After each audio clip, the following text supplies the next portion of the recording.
Welcome to the Grazing Grass Podcast, Episode 2. Learning how to look at the cow, look for signs of performance, and keep them performing. That's how you're going to make money on grass. You're listening to the Grazing Grass Podcast, helping you produce forages for livestock grazing. Stay tuned and join our community at grazinggrass.com. I'm Cal Hardage, host of the Grazing Grass Podcast, and we're glad you're here today. On today's episode, we are talking with Jonathan Kilpatrick of Bent Tree Farms. Jonathan, welcome to the Grazing Grass Podcast. We're excited you're here today. Thank you, Cal. Can you tell us a little bit about yourself and your operation? Sure. So I manage Bent Tree Farms down in southeastern Oklahoma, and we raise beef, lamb, and we do some pastured chicken as well. We are grass finishing all our beef and lamb. We're operating on 780 acres of ground. It's a mix of open land, some heavily wooded, some just, some brushy areas here and there. So we also direct market all of our beef, lamb, and chicken. And we have a couple wholesale accounts, both for live animal sales. We've done some finished steers and cows, as well as we sell some seed stock from our sheep flock. So kind of a mix of everything. It's a diverse pie, so to speak, of marketing channels. So yeah, that's a quick summary. Yes. Now, you're located in Southwest Oklahoma, or is it South Central? South Central, Southeastern. We're just 20 miles southeast of Ada. We're right in Cole County. So, about an hour from the Texas border. Very nice. What forages are you mainly grazing there? Yeah, so we have, I would say, just about everything on the property. I think I've started counting and I stopped at 55 or 60. And I include, forbs and what some people would call weeds, trees, because I've seen cows eating trees.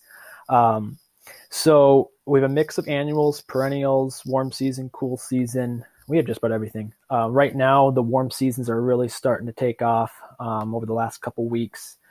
So crabgrass, Bermuda, we have Johnson grass. We even found some big blue stem coming in last year, so that was super exciting to find. What else am I missing? On the annual side, or the cool season side, we have a lot of fescue, clovers, ryegrass.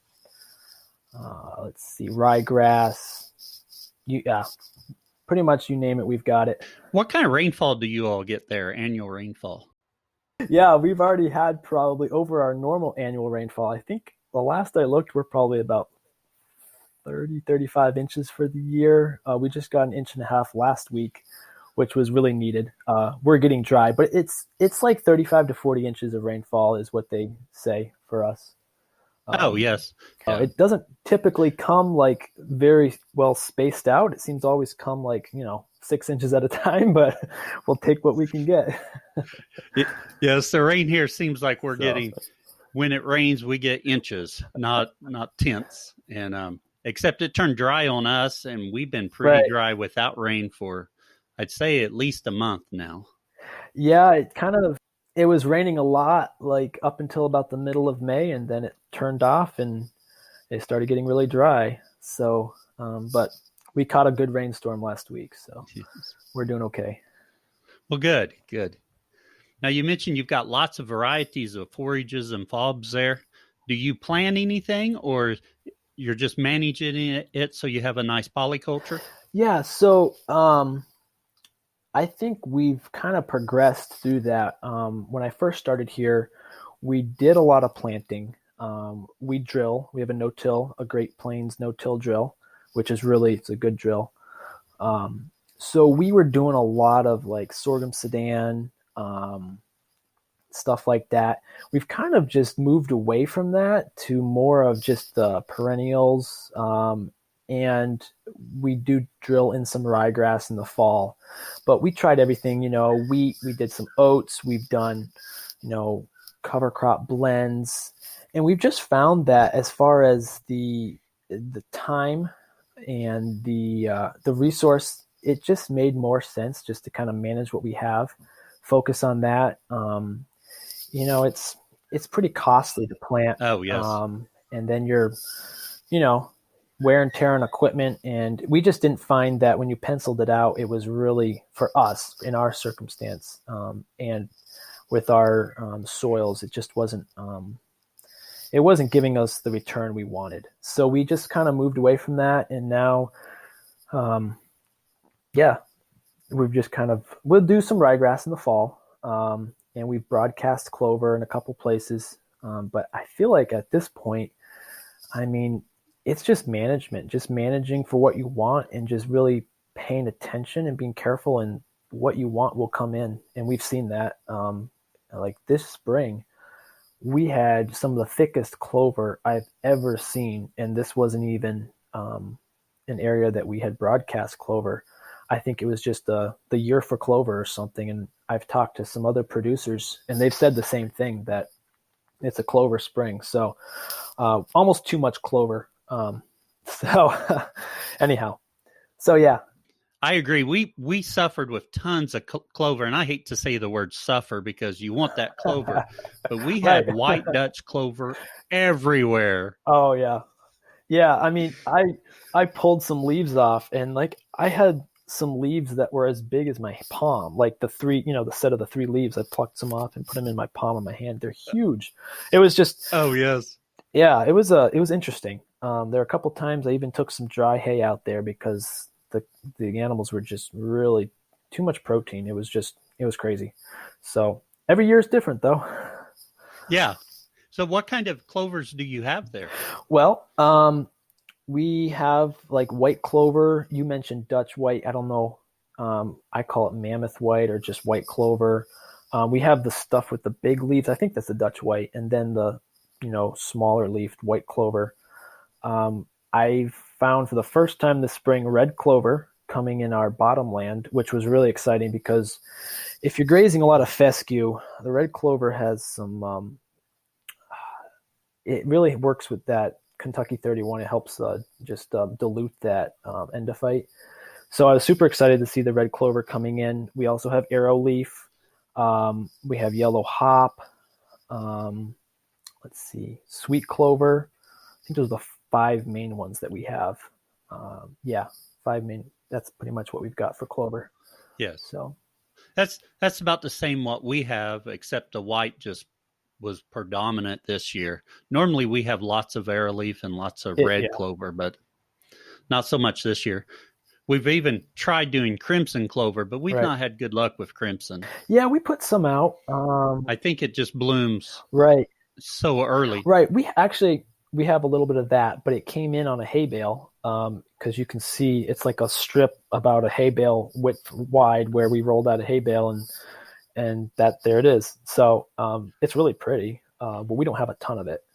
Oh, yes. So, now, you mentioned you roll out hay bales. Yeah. So do you unroll all your hay when you feed?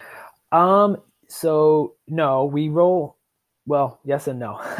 I will say it depends. So if it's dry, I like to roll the hay out. I think it's easier for our size herd for everybody to line up and get some hay. When it gets rainy, like it has the last 2 winters, we have gone to feeding in bale rings just to curb some of the wastage. Because there's been sometimes, last winter, this past winter, and then the winter of 2018, 2019, it was so wet that you roll a hay bale out and it's gone into the mud in 10 minutes. So we just we buy a lot of our hay, so we just couldn't afford that. Oh, yes. So we stop rolling out when it gets really wet, and we just go to rings, and that's the way we do it. I really don't like the rings because it's a little bit harder. I really like to roll it out. I really feel like the ground responds quicker when you roll it out. Yes. The bale ring, I think it takes 2 years for you to see the good results of hay feeding with the bale ring. But you'll see results within 4 to 6 months when you roll it out. So I prefer to roll it out. Our size herd, we've got some winters we're feeding about 200 head, and that includes calves plus sheep, and they all stay together all winter. So it's just too many rings to deal with. So. Oh, yes. And I have to agree. I've noticed whenever I use a ring, that first year you just have that dead area where the hay is decomposing, and then you get the ring of forages around it. But then it's that second year where you really get the nice growth back. Exactly. Yep. And I can show you, like, if I took a drone picture, you can see where we fed with rings, and then you can see where you fed with rolling it out, those green strips. Oh, yes. So I do like the rings, though. Like, if there's an area where there's blackberries or some brush that I really want to kind of trample, I'll just even take a core. Like, if I roll out a bale, I'll take a core and drop it right in the middle of there, and the cows will just trample that out. And it's great. Oh, yes. And I'll take the rings and I'll try to place them strategically. If there's some area, there's some exposed rock or something. We've got a ledge running right through the farm, and there's a hillside with a lot of rock. So I've tried to be pretty strategic about hay feeding on that and try to really fill in some of those areas. So the rings can be great for that. If you really want some heavier, applications of hay and manure, so to speak. Right. Yes. Now, before you start feeding hay, do you stockpile some forages for winter grazing? Yes, we do. So last winter was actually the first time we really made an effort to do it. And it went really, really well. So we have about between 90 and 100 acres of bottomland, and it's predominantly fescue clover. So what we did is, because we couldn't keep the cows off from, like, say, August 15th till after a frost. And my goal was I wanted to get a couple heavy frosts on that fescue to really sweeten it up. Because in the wintertime, the cows eat the fescue like candy. In the summer, they tend to avoid it.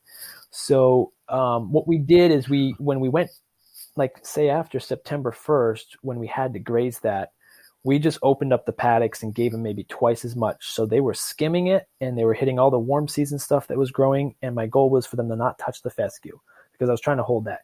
And actually got that. I'll be honest, I got that tip from Greg Judy does that. So that seemed to work really well. And we actually fed some hay for a couple weeks until we got some heavy frosts on a couple areas we wanted to hit early with some hay feeding, so that we could maybe put some seed down, like some ryegrass. We've done that, and that works really well. And then right before Thanksgiving, we moved the cows down, and we strip grazed that. And what I ended up doing to try to stretch it, because there's no way I was going to be able to, if I had just grazed it off, we would have probably been done down there in 3 to 4 weeks with all the animals. So what we did is we kind of gave them a strip as their protein supplement, essentially, or allowance. And then we just would roll out some hay, like a bale or two of hay.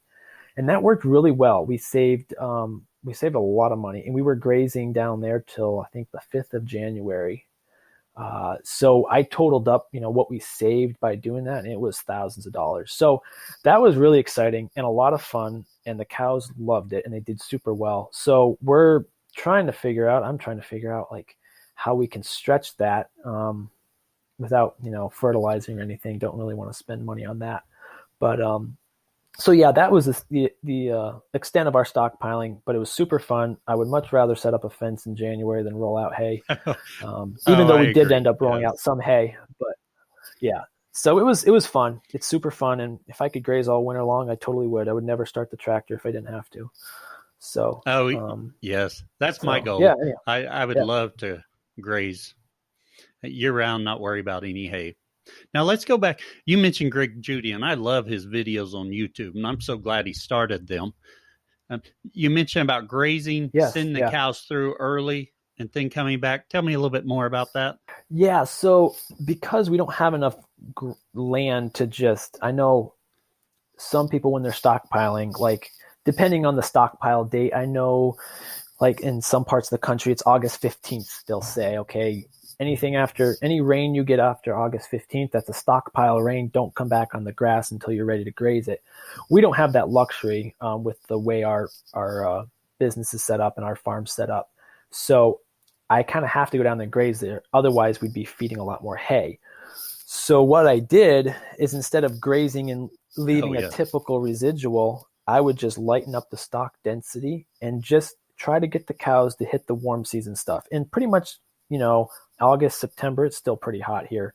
So they're not going to want to touch the fescue anyhow. So they'll graze off the Johnson grass, they'll hit the Bermuda, whatever else is down there, crabgrass. And then they kind of left the fescue behind, and it kept growing.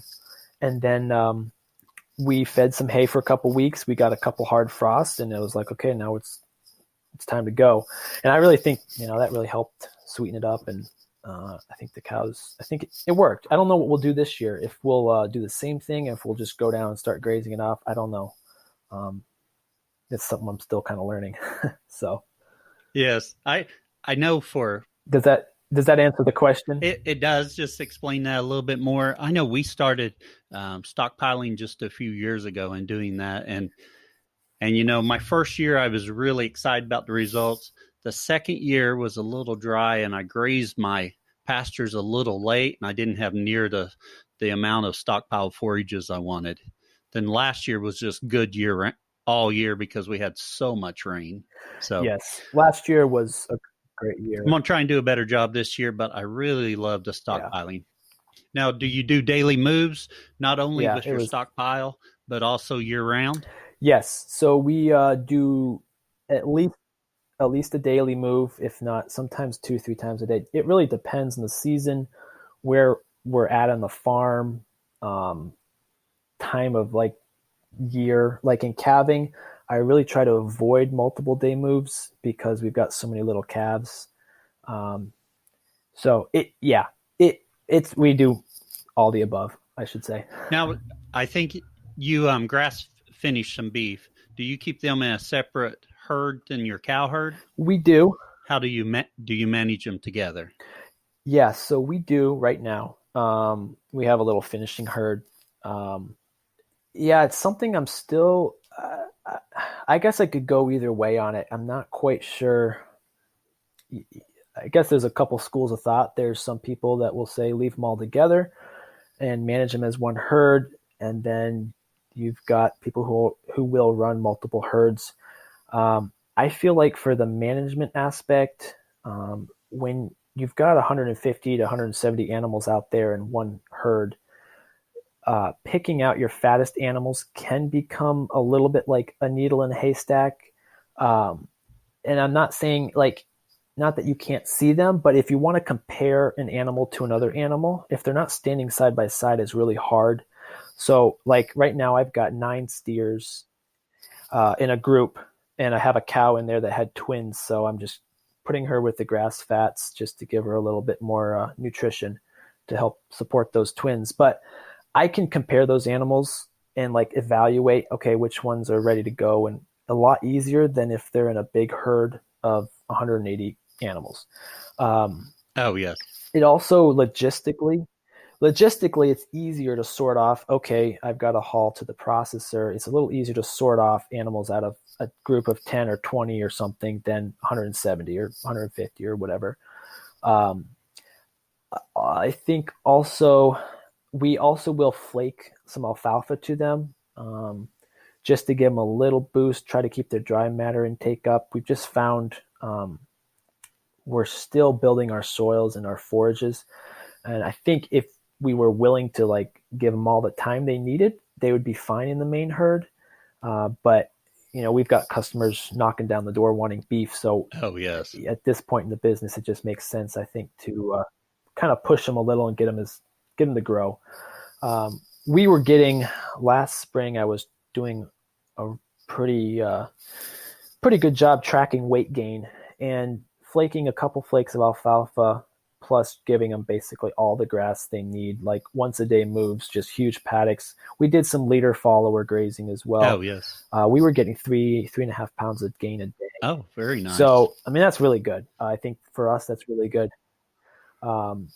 So yeah, we manage them separately. In the future, maybe we throw them all together. I don't know. 95% of the time or 90% of the time it's just me here by myself. So when I need to load up cattle or work them, it's easy to work them as a smaller group. So if I had a second hand here a lot, maybe we just run them in a bigger group or something. But for our system, it works pretty well. Right. And you've got to do whatever works for you. I I tell people all the time we have good animals sometimes we sell because they just don't work for us. And that's the cow that throws her head and goes the other way when Right. I show up because I Right. don't want to deal with it. I've got a job off the farm, so Right. when I get home to do it, I'm busy. Now I think you mentioned earlier, you run the Right. sheep with the cattle. We do. Are they bonded and stayed pretty well together, or Not at all. Nope. and do you have like one wire for paddocks? Oh Uh, yeah. so I don't know. I'm not like saying that. There's some people that will say their sheep and cows stay together, and I would love to see it because I've not seen it.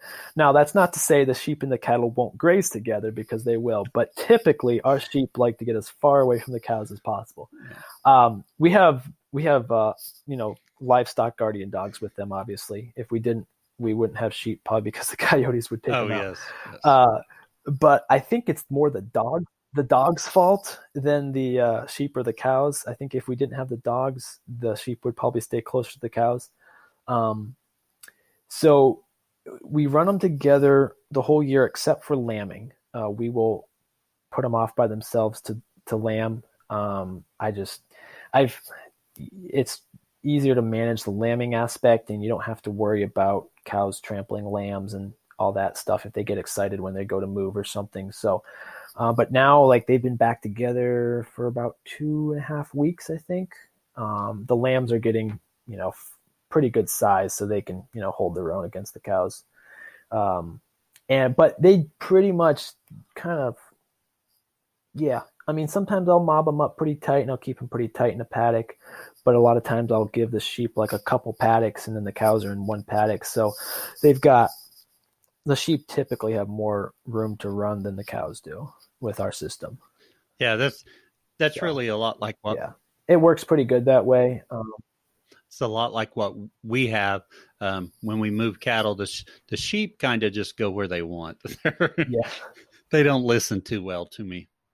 When you're moving your cattle and the sheep, are you doing single wire? You're doing multiple wire hot wires, or do you have paddocks with semi-permanent fences? What kind of fencing do you have? Yeah, so all of our internal subdivisions are high tensile, 3-wire high tensile. And then for like daily moves, we just use a single strand step-in post for the cattle. We can control the sheep pretty well with the single wire. It's about 15 inches off the ground. It's the fourth clip on the O'Brien's posts if you're using those. You got to space your posts pretty close together. Oh, like yes. 10 yards or less, maybe even 7. Keep the wire tight. And as long as the sheep don't get hungry, you're fine. You will probably have some fence jumpers. You just get rid of those so they don't teach the rest of the flock how to get out. But you keep the wire hot, they'll stay. But I don't really, except for lambing, I don't really set sheep fence up. We pretty much let the sheep have the entire paddock that the cows are in. Our paddocks are small enough that they're only getting, well, it depends on where they're at, but between 6 and maybe 15 acres max. And then the cows moving through there within a couple of days anyhow. So does that make sense? So like the sheep get the larger area, the cows are confined to the single wire, the poly wire, and then they're all out of that paddock within a couple of days. Oh, yes. On the sheep, you're just lambing once a year? Yes. Yep. We started lambing this year. I think May 10th, our first lamb was born, and we're pretty much done. The most of it's done within, I would say, 16 days. And then you'll have a few tapering off, but I would say the bulk of it, 75 to 80% of the lambing is done within 16 days, 16 to 18 days. Now, I was shooting for May 1st with my ewes, and I find the ram the hardest animal to keep away from the females. Well, actually, last year we have one ram that we pulled the rams out. We give them 35 days, and then we pulled them. And we had run one ram that somehow got back in with the flock, and he was in there for, I don't know, maybe another 7 days. So we did have a few late lambs this year, and that's why. Oh, yes. So yeah, wasn't planned, but I guess we ended up with a few more lambs anyhow. So we'll take it. Yeah. That's always good. A few more. Well, we have our last 4 questions on our podcast that we're going to ask every guest. That's the plan, at least. We'll see how it goes. So the first one's, what's your favorite grazing grass related book or resource website? Wow. Oh, so hard to pick one, but I'll try to do my best.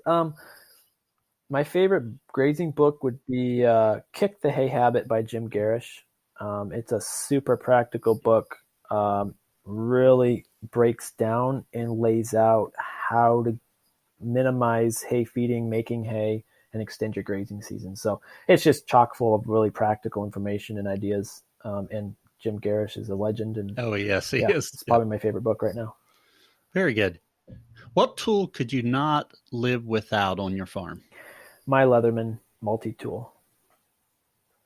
Couldn't live without it. I don't know. I feel like I use it probably 10, 15 times a day. So, yeah, it's my favorite tool.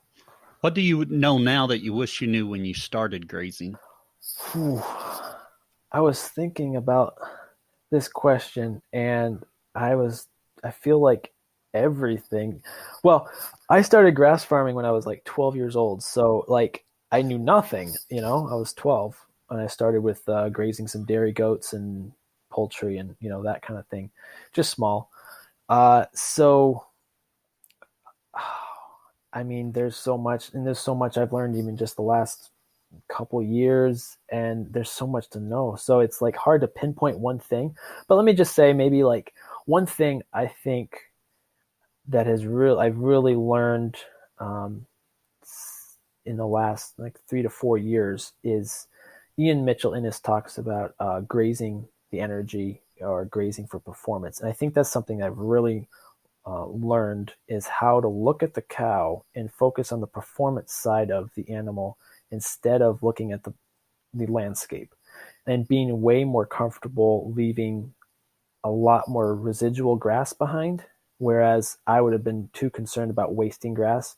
You're never wasting grass. Wasting grass because A, you're leaving something to cover the ground. And right now we need to keep the ground covered or we're going to lose all our moisture. Right. And you got to feed the soil life. And 2, maybe your next rotation around, the cows will eat it. Like I've seen that happen where you leave something behind and you come back 30, 45 days later and the cow likes that for some reason that time around.